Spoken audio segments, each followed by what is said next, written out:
They found his journal in the spring of 1923, buried beneath a collapsed mine shaft near the Arizona-New Mexico border. The leather was cracked. The pages were stained with something darker than desert dust. And the handwriting, which had started steady and precise in the early entries, had devolved by the final pages into something frantic. Desperate. The scrawl of a man who had seen too much and understood too late. The first entry that matters begins mid-sentence, as if the writer couldn't wait for proper introductions. Running. Always running. But tonight the direction changed. Tonight I am not the hunter. Tonight something old and patient is hunting me back, and I swear on my mother's unmarked grave that I can hear my own voice calling from the canyon walls. Calling me deeper. Calling me home. That was the journal of Samuel James Harker. Outlaw. Bounty hunter. Killer of men. Seeker of legends. And the last person to ever truly encounter what the old desert tribes called the voice that walks. We know him better by his reputation. The newspapers called him the Crimson Rider, though he never wore red. They said he had killed 14 men by the time he was 25. They said he could track a whisper across 100 miles of scrubland. They said he feared nothing that walked, crawled, or slithered beneath the unforgiving sun. They were wrong about that last part. This is the story of what Samuel Harker found in the desert. This is the story of the creature he hunted. And this is the story of the revelation that rewrote everything the frontier believed about monsters, mercy, and the terrible weight of inherited sin. But before we go further, you need to understand something. This is not a comfortable story. This is not a tale of simple heroism or clear-eyed villainy. This is a story about what happens when a dangerous man meets something more dangerous than death itself. He meets the truth. The night it truly began, Samuel Harker was camped in a shallow arroyo near the Devil's Backbone Ridge, a jagged spine of red rock that locals avoided after sunset. He had been tracking a fugitive named William Mercy for 3 weeks. Mercy had killed a rancher's daughter in Tucson and fled into the Badlands with a $200 bounty on his head. Easy money, Harker had thought. He'd tracked worse men through worse country. But that night, something changed. He heard the scream first. High and thin, like a rabbit dying in a coyote's jaws. But it didn't stop. It stretched on, rising and falling, until Harker realized with a cold shock that the scream was forming words. His name. Over and over. Samuel. Samuel. Samuel. He grabbed his rifle and climbed to the ridge, scanning the moonlit desert below. Nothing moved. The saguaros stood like silent sentinels. The creosote bushes whispered in a wind he couldn't feel. Then he heard his own voice. Easy money, it said, from somewhere in the darkness below. Easy money. Harker's blood went cold. He had spoken those words. He had thought those words. But he had never said them aloud. He wrote later in his journal, the handwriting still steady but the words already touched by fear. Funny. I spent my whole life running toward danger. Didn't expect danger to start running toward me. Didn't expect it to know my voice better than I do. That was the night Samuel Harker stopped hunting William Mercy. That was the night he started hunting something far older, far stranger, and far more dangerous than any outlaw who ever rode the desert trails. That was the night he first heard the jackalope. The outlaw and the legend. To understand what Samuel Harker became, you must first understand what he was. Born in 1871 in a nameless mining camp in the Superstition Mountains, Harker never knew his father. His mother, a laundress named Clara, died of consumption when he was 9. He was raised, if you could call it that, by the camp itself. By miners who taught him to fight. By gamblers who taught him to cheat. By outlaws passing through who taught him that the only law that mattered was the one you could enforce with powder and lead. By 15, he had killed his first man. A drunk who tried to steal his boots. Harker shot him through the throat with a derringer he'd won in a card game, and he felt nothing. That absence of feeling would define him for the next 2 decades. He became a bounty hunter at 19. Not because he believed in justice. Justice was a word rich men used to dress up revenge. No, Harker became a bounty hunter because he was good at finding people who didn't want to be found. Because he could read tracks the way scholars read books. Because the desert spoke to him in a language of bent grass and disturbed stones, and he had learned to listen. By the time he was 30, his reputation had grown into something approaching myth. They said he had tracked a Comanchero raider across 200 miles of salt flats without water. They said he had captured the laughing bandit of Lordsburg by waiting motionless in a cave for 6 days until his quarry simply walked into his arms. They said he had once shot a man's head off from a mile away, just to prove he could. Some of these stories were true. Some were exaggerations. All of them missed the point. The point was that Samuel Harker was hollow. He had killed so many men that their faces had blurred into a single, accusatory mask. He had seen so much death that it no longer moved him.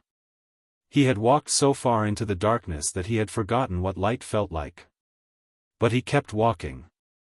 That was the thing about Harker. He didn't know how to stop.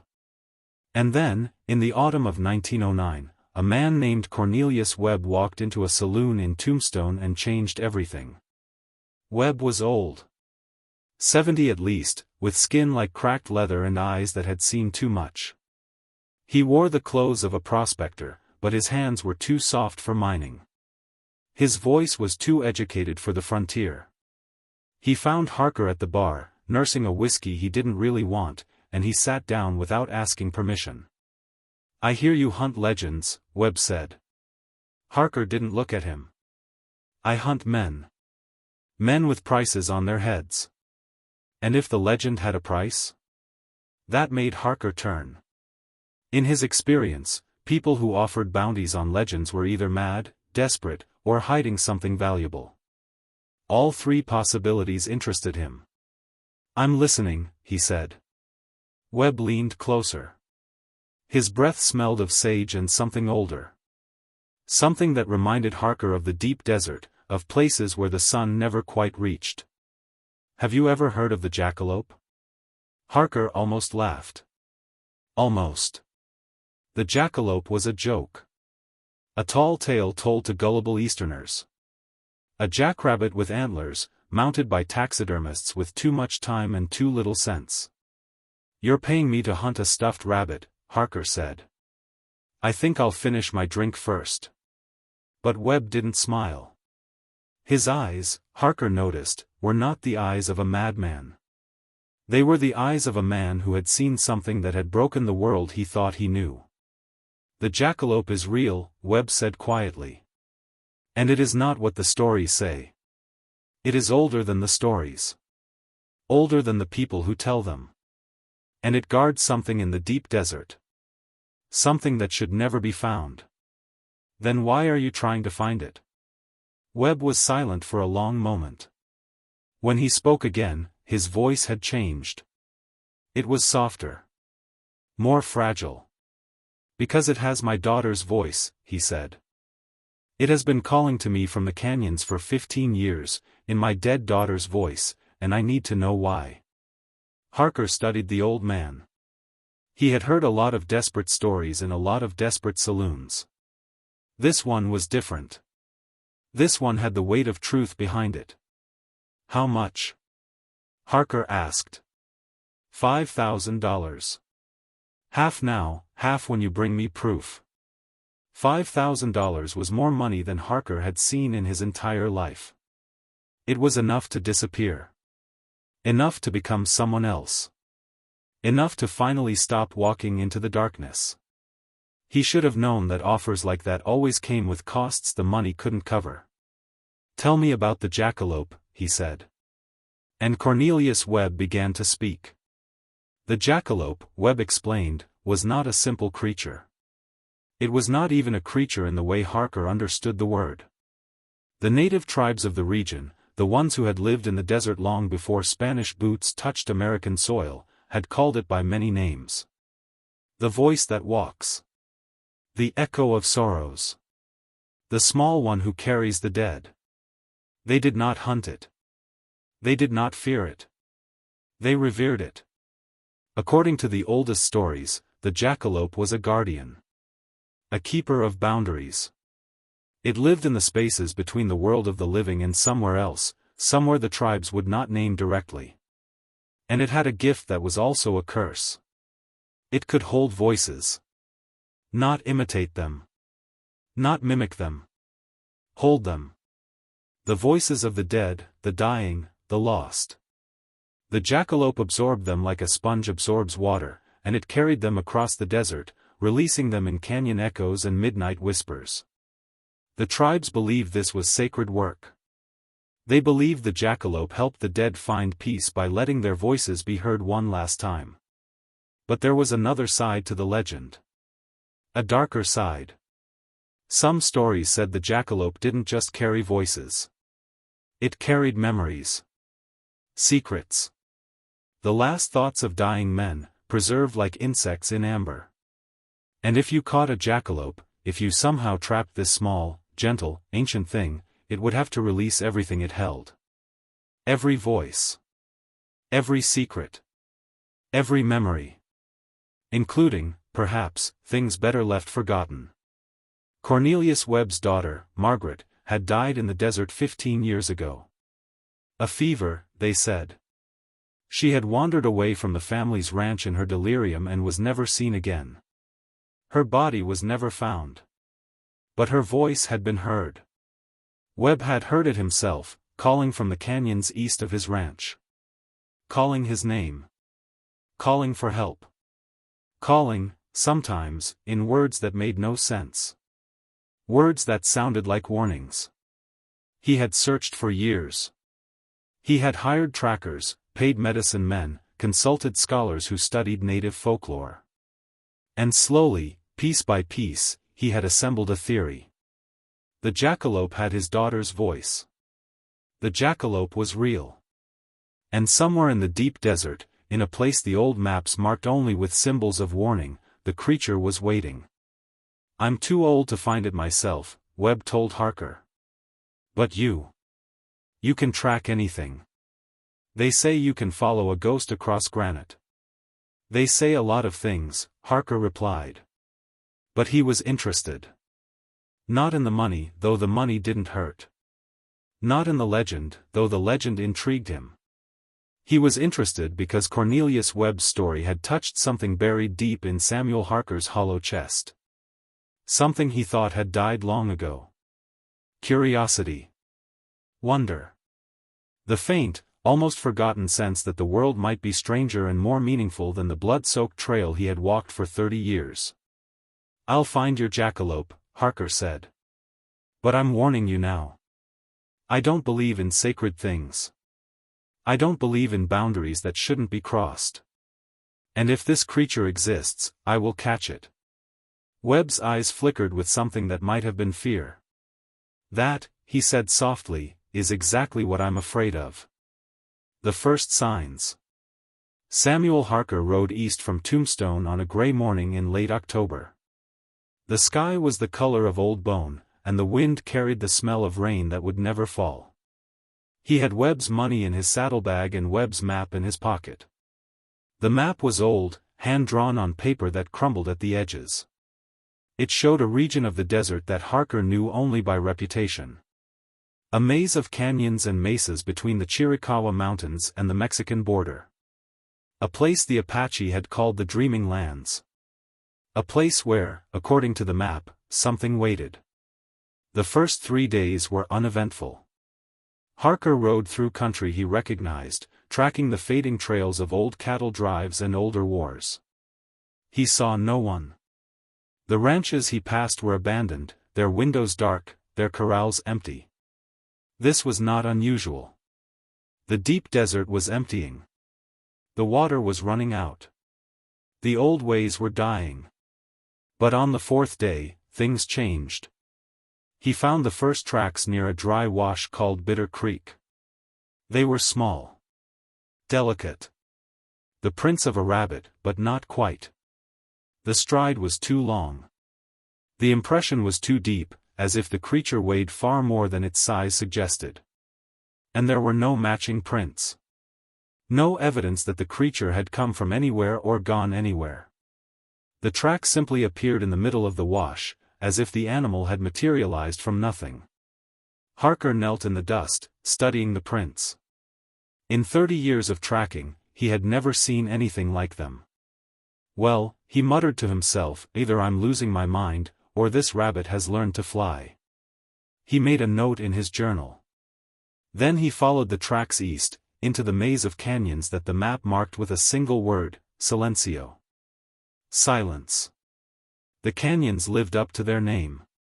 The walls rose red and sheer on either side, blocking the sun, muffling sound. Harker's horse grew nervous, refusing to go further after the first mile. He tied it to a stunted juniper and continued on foot. The tracks led deeper into the maze. They wound between boulders, crossed dry streams, climbed impossible slopes. Sometimes they disappeared entirely, only to reappear 100 yards away with no connecting trail. And then, as the sun began to set and the canyon walls turned the color of dried blood, Harker heard the first voice. It was a woman's voice. Soft. Musical. Calling a name he didn't recognize. He froze, his hand on his rifle. The voice seemed to come from everywhere and nowhere. From the rocks. From the sky. From inside his own skull. Then it stopped. Harker waited. Minutes passed. The canyon grew darker. And then he heard his own voice. Easy money, it said, somewhere behind him. Easy money. He spun, rifle raised. Nothing. The canyon was empty. Easy money, the voice repeated, but now it was ahead of him. Now it was above him. Now it was all around him, echoing off the walls, multiplying into a chorus of his own words thrown back at him from a dozen different directions. Harker's heart was pounding. He had faced down killers and madmen. He had walked into ambushes without flinching. But this was different. This was his own voice, speaking his own private thoughts, and he had never told anyone those words. If the desert's messing with me again, he said aloud, forcing his voice to stay steady, I at least hope it buys me a drink first. The echoes stopped. For a long moment, there was nothing but silence. Then, very softly, from somewhere deep in the canyon, he heard laughter. Not cruel laughter. Not mocking laughter. Just quiet, gentle laughter, as if someone far away had heard his joke and appreciated it. Harker didn't sleep that night. He built a fire in a shallow cave and sat with his back to the wall, watching the darkness beyond the flames. Nothing moved. Nothing spoke. But just before dawn, when the fire had burned to embers and the stars were fading into gray, he heard the laughter again. And this time, he could have sworn it sounded sad. The deeper mystery. The next weeks blurred together like heat haze rising from summer stone. Samuel Harker went deeper into the dreaming lands. He followed tracks that appeared and disappeared without logic. He listened to voices that called from canyon walls in languages he didn't recognize. He found evidence of habitation in places no human had lived for centuries. And slowly, piece by piece, he began to understand that the jackalope was not what he had expected. The first real clue came in an abandoned mining camp called Oro Perdido. Lost gold. The buildings were collapsing, the equipment was rusted, and the bones of those who had died there had long since been scattered by animals. But in what had once been the assayer's office, Harker found a journal. It was old. 60 years at least. The handwriting was cramped and difficult to read. But the story it told was clear enough. The miners had come to Oro Perdido in 1849, following rumors of gold in the canyon walls. They had found something else instead. The creature appeared on our third night, the journal read. Small. Like a rabbit, but with horns like a deer. It sat at the edge of our firelight and watched us. The men wanted to shoot it. I told them no. There was something in its eyes. Something old and sad and terribly wise. The journal continued for pages. The miners had left the jackalope alone, and in return, it had left them alone. But it had watched them. Every night, it had appeared at the edge of their camp, sitting motionless, its strange eyes reflecting the firelight. And then, one night, it had spoken.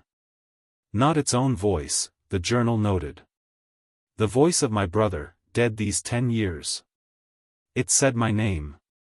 It said words my brother had spoken to me on his deathbed. Words no living soul knew. I wept. I am not ashamed to say I wept. The miners had tried to catch the creature after that. They wanted more voices. More messages from the dead. They set traps. They organized hunts. They tore the canyon apart looking for the jackalope's den. They never found it. But they found something else. Deep in the canyon, hidden behind a waterfall that flowed only during the monsoon rains, there was a cave. And in that cave, painted on walls that had never seen sunlight, were images that made no sense. Figures, the journal read. Men and women, but not like us. Taller. Stranger. And among them, rabbits with horns. Not prey. Partners. Equals. The paintings show them working together. Building something. Guarding something. The journal ended there. The last entry was dated November 12, 1850. The writer did not explain what had happened. He did not explain why he had stopped writing. But Harker noticed something the writer had not mentioned. The pages of the journal were stained. Not with ink. Not with water. With tears. Harker found more evidence as he traveled deeper. In a ghost town called Esperanza, he found a bundle of letters written by a woman named Maria Santos. She had come to the desert in 1872, searching for her son, who had disappeared while hunting near the Dreaming Lands. She never found him. But she found his voice. It calls to me from the canyons, she wrote. My boy's voice. He says he is not dead. He says he is waiting. He says I must not follow. But how can I not follow? How can a mother hear her child and not go to him? Maria Santos was never seen again. In the ruins of a stage station called Crossroads, Harker found a map drawn by an army surveyor in 1885. The map was accurate for most of its extent, carefully noting water sources, elevation changes, and defensible positions. But in the center of the Dreaming Lands, where Harker now traveled, the surveyor had simply written 3 words, "Do not enter." And in a tiny canyon so narrow that Harker had to turn sideways to pass through, he found something that stopped him cold. A shrine. It was old. Older than anything else he had found. The stones were worn smooth by centuries of wind. The symbols carved into them were unlike any native writing Harker had ever seen. But the offering left at the base of the shrine was fresh. A bundle of sage. A small clay pot filled with honey. And a note, written in English, in handwriting that trembled with age or fear. For the small one who carries the dead. Please. Let them rest. Harker stood before the shrine for a long time. The sun was setting. The canyon walls were turning red. And somewhere, far away, he could hear voices. Dozens of them. Hundreds. All speaking at once, their words blending into a sound that was almost like music. Well, he said quietly, I wanted a mystery. Can't complain when I get one. But the humor felt hollow now. The deeper he went, the more he understood that he was not simply tracking an animal. He was walking into a story that had been unfolding for centuries. A story about death and memory and the desperate human need to hold on to voices we have lost. And at the center of that story, small and fragile and impossibly ancient, was the jackalope. He was beginning to understand why the native tribes had revered it. He was beginning to understand why the old maps warned travelers away. But he was Samuel Harker. He didn't know how to stop. The shrine note had been signed. A single name, in shaking letters. C. Webb. Cornelius Webb had been here. Cornelius Webb had left offerings to the creature he had hired Harker to catch. And that meant Cornelius Webb had lied. The revelation. Harker found the hidden canyon on the 47th day of his search. It was not on any map. It was not marked by any trail. He found it only because the jackalope wanted him to find it. He had been following tracks again, the same impossible tracks that appeared from nowhere and led towards something he couldn't see. They wound through a maze of narrow passages, climbed sheer walls on paths that shouldn't have been possible, and finally disappeared into what looked like solid rock. But the rock was an illusion. A trick of light and angle. When Harker approached, he saw the gap. A vertical slash in the canyon wall, just wide enough for a man to squeeze through. He left his supplies outside. He took only his rifle, his knife, and a single canteen. Then he stepped into darkness. The passage wound inward for what felt like miles. The walls pressed close. The air grew thick and warm. And the silence, which had been absolute at first, slowly filled with sound. Voices. They whispered from the rock itself. Men's voices. Women's voices. Children's voices. Speaking in English and Spanish and languages Harker didn't recognize. Some were weeping. Some were laughing. Some were simply saying names, over and over, as if the names themselves were prayers. And among them, Harker heard voices he knew. He heard the fugitive William Mercy, whose trail he had abandoned weeks ago. Mercy was confessing his sins in a voice raw with grief.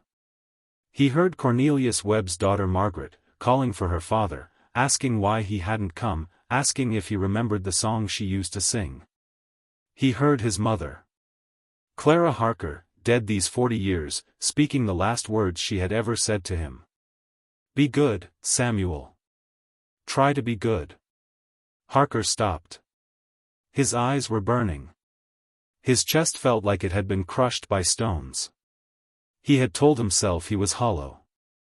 He had told himself he felt nothing. But standing in that passage, surrounded by the voices of the dead, he understood that he had been lying. He felt everything. He had always felt everything. He had simply buried it so deep that he had forgotten it was there. He walked on. The passage opened without warning into a cavern so vast that Harker couldn't see the walls. The ceiling was lost in darkness. The floor was smooth, worn by the passage of countless feet over countless years. And in the center of the cavern, bathed in light that came from no visible source, was the jackalope. It was smaller than he had expected. The size of an ordinary rabbit. Its fur was gray-brown, the color of desert dust. Its antlers were tiny, barely larger than a child's fingers. And its eyes, when it looked up at him, were the oldest eyes Harker had ever seen. They were not animal eyes. They were not human eyes. They were something else entirely. The jackalope didn't run. It didn't hide. It simply sat in the center of that impossible light and watched Samuel Harker approach. And it spoke. Not with its own voice. With Harker's. "You came a long way," it said, in the voice of Samuel Harker at 9 years old. "I'm glad you came." Then it shifted. The voice changed. Clara Harker now, soft and tired and dying. "I tried to tell you, Samuel. I tried to warn you. But you wouldn't listen. You never listened." Another shift. Another voice. A man Harker had killed in 1894, a horse thief named Patrick Delaney, bleeding out in an alley in Silver City. "It didn't have to end like this. I had a daughter. Did you know that? I had a daughter, and now she'll grow up thinking her father was nothing but a thief. Harker's rifle fell from nerveless fingers. He sank to his knees on the smooth stone floor. The voices kept coming. Every person he had ever killed. Every person who had ever loved him. Every person whose death had touched his life. The jackalope held them all. And then, finally, the creature spoke in its own voice. It was small. Gentle. Like wind through dry grass. I am sorry, it said. I did not mean to hurt you. But you came seeking truth. This is the truth. This is what I am. This is what I carry. Harker looked up. His eyes were wet. His hands were shaking. Why? He asked. Why do you carry them? The jackalope was silent for a long moment. When it spoke again, its voice was older than the rock. Older than the desert. Older than anything Harker could comprehend. Because someone must, it said. Because the dead deserve to be remembered. Because the living need to know that love does not end. Because this land, this sacred land, was built on so much death that the voices would fill the sky if no one carried them. The creature moved closer. In the strange light, Harker could see that it was wounded. Old scars marked its flanks. One of its antlers was broken. Its movements were slow, careful, as if every step cost it pain. I am the last, the jackalope said. There were others, once. We were many. But your people came, and they hunted us for sport, and now there is only me. Only me, to carry all the voices. Only me, to guard the door. What door? The jackalope turned. Behind it, in the darkness beyond the light, Harker saw something he had not seen before. A doorway, carved into the cavern wall. Ancient beyond measure. Covered in symbols that hurt his eyes to look at. And from beyond it, a sound that was not quite sound. A presence that was not quite presence. The door between worlds, the jackalope said. The passage that the first people opened, long ago, when this land was young. They opened it to speak with those who had passed on. They opened it to say goodbye. The creature's eyes, those impossibly old eyes, met Harker's. But they could not close it. No one can close it. And so someone must guard it. Someone must carry the voices, so they do not wander lost between worlds forever. That is my burden. That has always been my burden. Harker understood then. He understood everything. The jackalope was not a trickster. It was not a monster. It was a guardian. A protector. A small, fragile creature that had taken on a burden no one else would carry, and had carried it alone for longer than human history. And Cornelius Webb had sent Harker to capture it. Webb, Harker said. He knew. He knew what you were. The jackalope's voice shifted again. Margaret Webb now, young and frightened and lost. Father wanted to open the door wider. Father wanted to bring me back. But I told him. I told him through the small one. Coming back is not possible. The dead must stay dead. The living must let go. Harker closed his eyes. The weight of understanding was crushing him. But he didn't listen, he said. No. He sent you instead. To catch me. To force me to release the voices. To tear open the door and let the dead pour through. The jackalope moved closer still. It was so close now that Harker could have touched it. Could have grabbed it. Could have completed the mission he had been hired for. He didn't move. If you catch me, the creature said, if you take me from this place, the door will open. All the voices will escape. All the dead will walk. And this world, this beautiful broken world, will drown in grief. Harker opened his eyes. He looked at the jackalope. He looked at the door. He looked at his own hands, scarred and calloused from 30 years of violence. "Why are you telling me this?" he asked. "Why not just run? I could never catch you if you didn't want to be caught." The jackalope's answer came in his mother's voice. Soft. Kind. Full of a love he had never deserved. "Because you needed to know, Samuel. Because you have carried your own burden for so long. Because the dead you have made deserve to be heard. And because, in the end, you are not the monster you believe yourself to be." Harker wept. He wept for his mother, dead before her time. He wept for the men he had killed, some deserving, some not. He wept for Cornelius Webb, whose grief had twisted into something terrible. He wept for the jackalope, small and wounded and alone, carrying a burden that would have broken anyone. And he wept for himself. For the hollow man he had become. For the years he had wasted running from his own heart. When the tears finally stopped, he made his choice. The choice. Samuel Harker walked out of the hidden canyon as the sun was rising. His rifle stayed behind, abandoned on the cavern floor. His knife joined it. He brought nothing out of that sacred place except the truth he had learned and the choice he had made. The journey back was faster than the journey in. The paths that had been hidden were open now. The maze that had confounded him for weeks resolved itself into simple patterns. It was as if the desert itself was helping him leave. Or perhaps the jackalope was guiding him. One last kindness from a creature that had shown him nothing but kindness. He found his horse where he had left it, half wild from weeks of waiting but still alive. He mounted without speaking and rode west, toward Tombstone. Toward Cornelius Webb. Toward the end of everything he had been. He arrived 4 days later, covered in dust, gaunt from hunger, with eyes that had seen things no words could describe. Webb was waiting for him in the same saloon where they had first met. The old man looked eager. Hungry. His hands trembled when he saw Harker push through the doors. "Well?" Webb demanded. "Did you find it? Did you catch it?" Harker sat down across from him. He ordered a whiskey. He drank it slowly, feeling the burn, gathering his thoughts. "I found it," he said finally.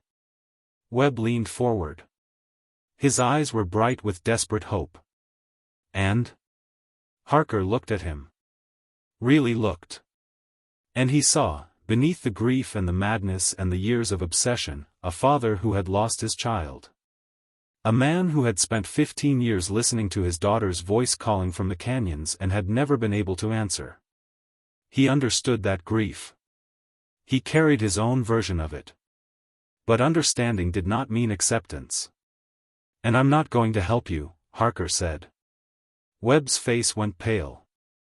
Then red. Then a color that had no name. "What do you mean?" "I paid you.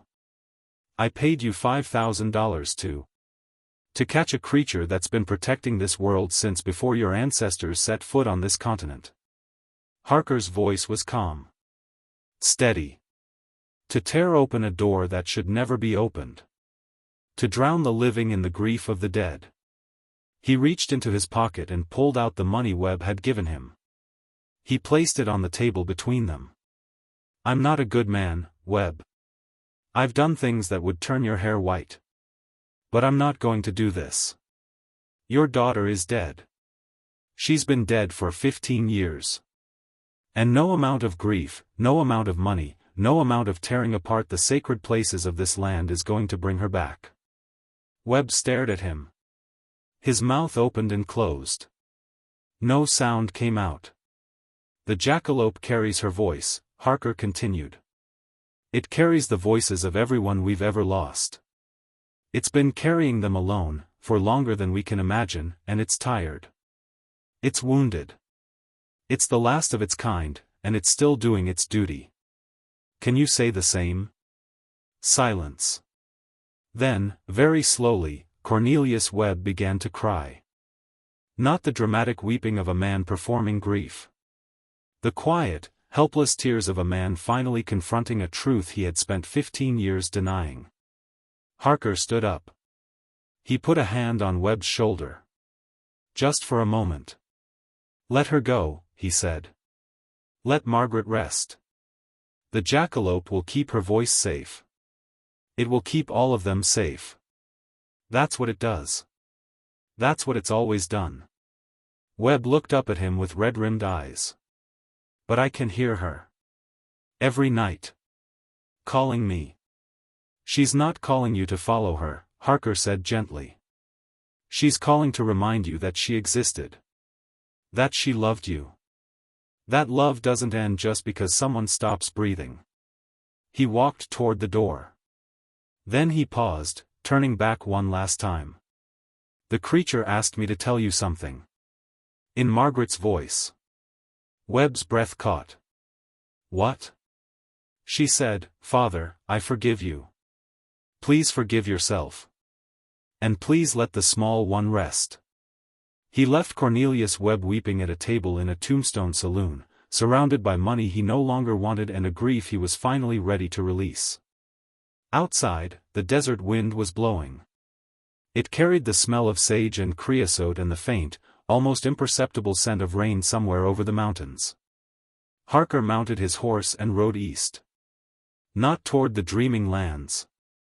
Not toward the hidden canyon and the impossible creature that had changed everything he believed.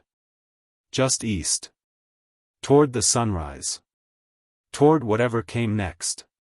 As he rode, he found himself laughing. Not bitterly. Not desperately.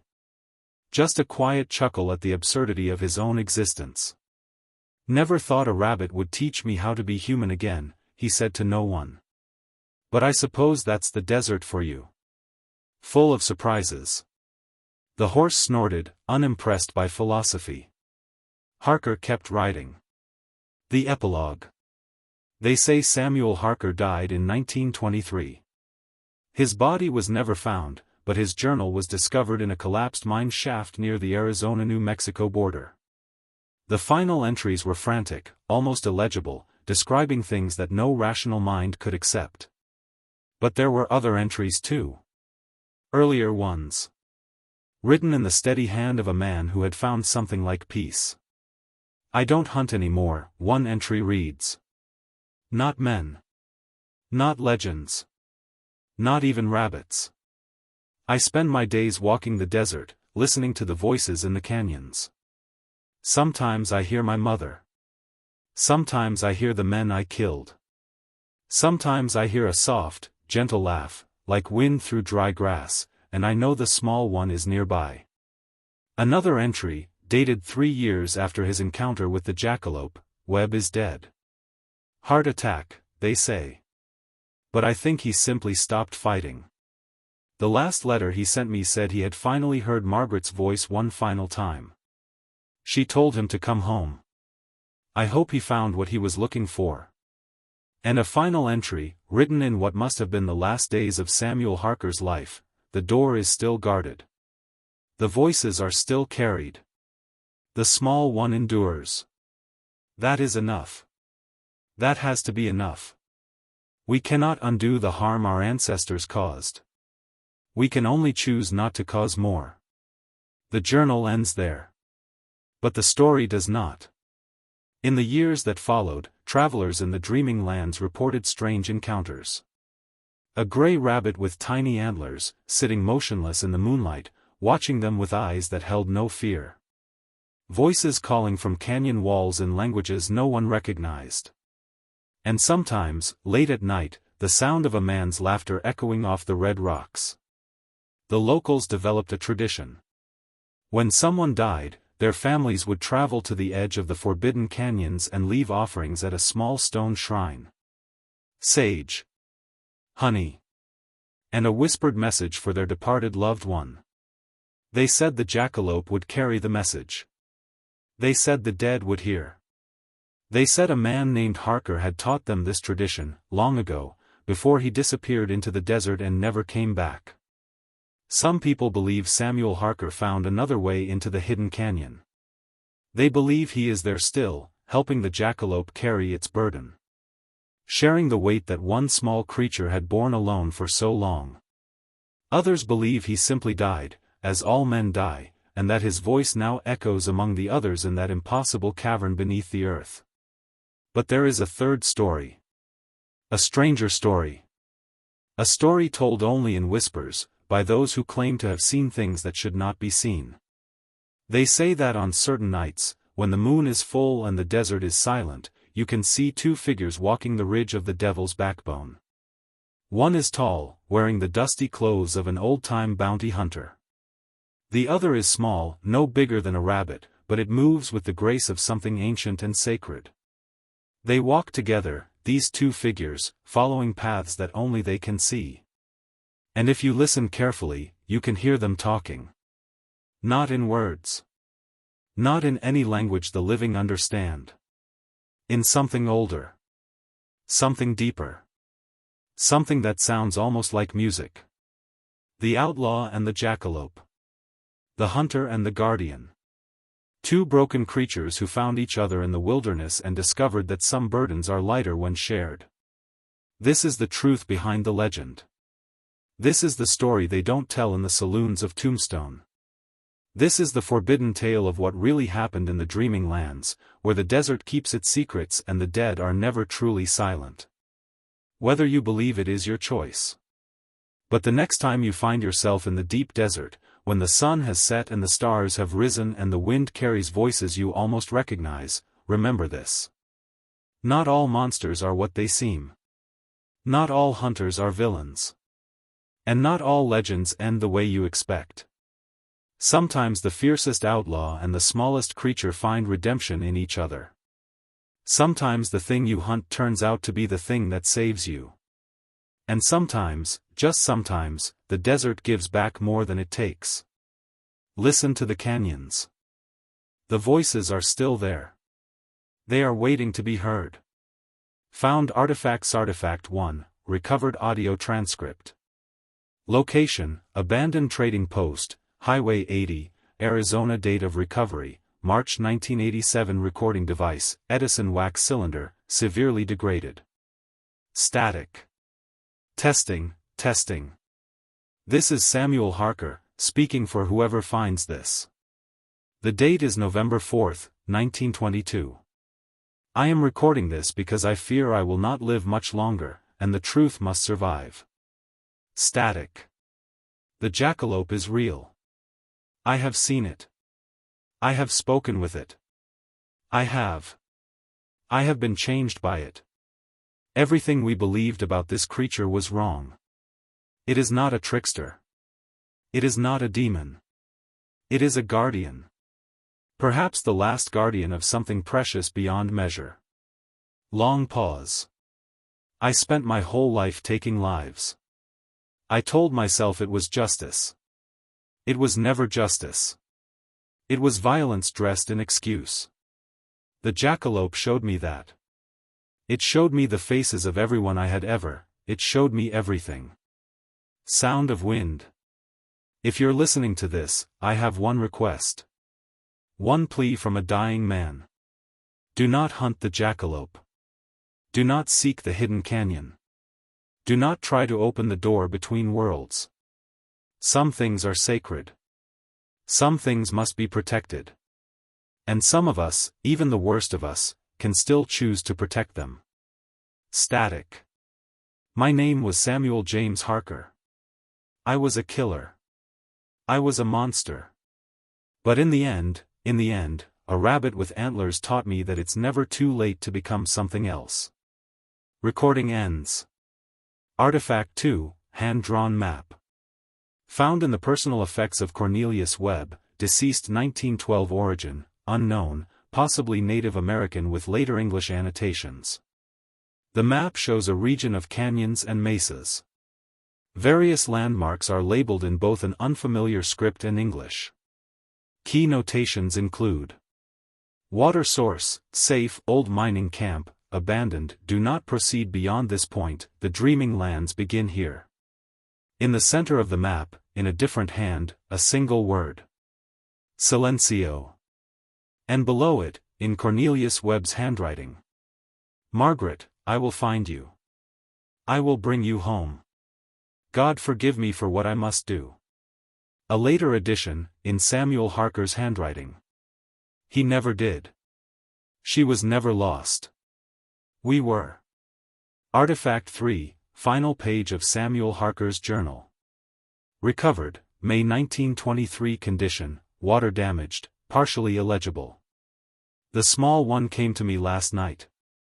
It sat at the edge of my fire, as it did with the miners of Oro Perdido so many years ago, and it watched me with those ancient eyes. I asked it why it had chosen to reveal itself to me. Why it had shown me the truth. Why it had let me, of all people, see behind the legend. It answered in my mother's voice. The last word she ever said to me, preserved across 40 years of silence. Be good, Samuel. Try to be good. I wept. I am not ashamed to say I wept. And when my tears were done, I understood. The jackalope did not show me the truth to punish me.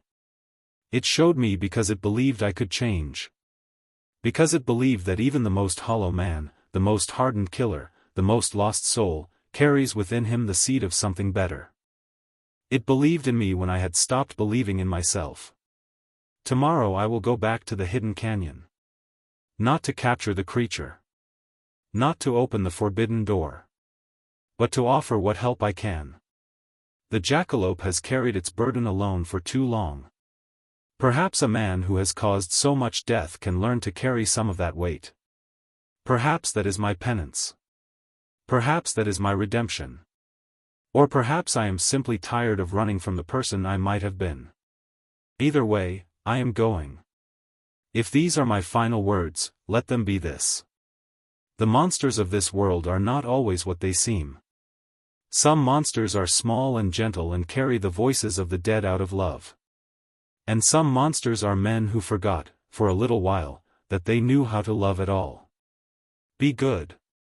Try to be good. It is never too late. End of journal. Artifact 4, Tribal Warning Stone. Location, entrance to the Silencio Canyon's age, estimated 800 to 1,000 years old. Translation provided by Dr. Helena Whitehorse, University of Arizona, Department of Indigenous Studies, 1994. Here begins the sacred land. Here the small one walks. Here the door between breaths stands open. Honor the carrier of voices. Leave offerings of sweetness and smoke. Take nothing. Harm nothing. The dead are listening. They remember. They forgive. But they do not forget. Beneath the original carving, someone has scratched in English, in what appears to be 19th century lettering. SJH was here. The warnings are true. Turn back. Find your own peace. Let the dead find theirs. Final words. This concludes the recovered materials relating to Samuel Harker and the Jackalope of the Dreaming Lands. Whether these documents represent historical fact, elaborate fiction, or something in between remains a matter of debate among scholars, folklorists, and the rare individuals who still wander the deep desert seeking answers to questions that perhaps should never be asked. But this much is certain. The canyons of southern Arizona still echo with voices. Travelers still report impossible sightings. And every year, on the anniversary of Samuel Harker's disappearance, fresh offerings appear at the stone shrine that marks the boundary of the Forbidden Lands. Sage. Honey. And sometimes, folded into small paper squares, messages addressed to no one and everyone. Messages for the dead. Messages for the living. Messages for the small one who carries them all. The legend continues. The voices endure. And somewhere in the eternal silence of the dreaming lands, an outlaw and a jackalope walk together beneath stars that have witnessed every human triumph and tragedy since the first people looked up and wondered what it all meant. They are still walking. They will always be walking. Some stories never really end. They just become part of the desert. And the desert remembers everything. In the end, the most feared outlaw in Arizona history was undone not by a bullet, not by the law, not by the harsh justice of the frontier. He was undone by kindness.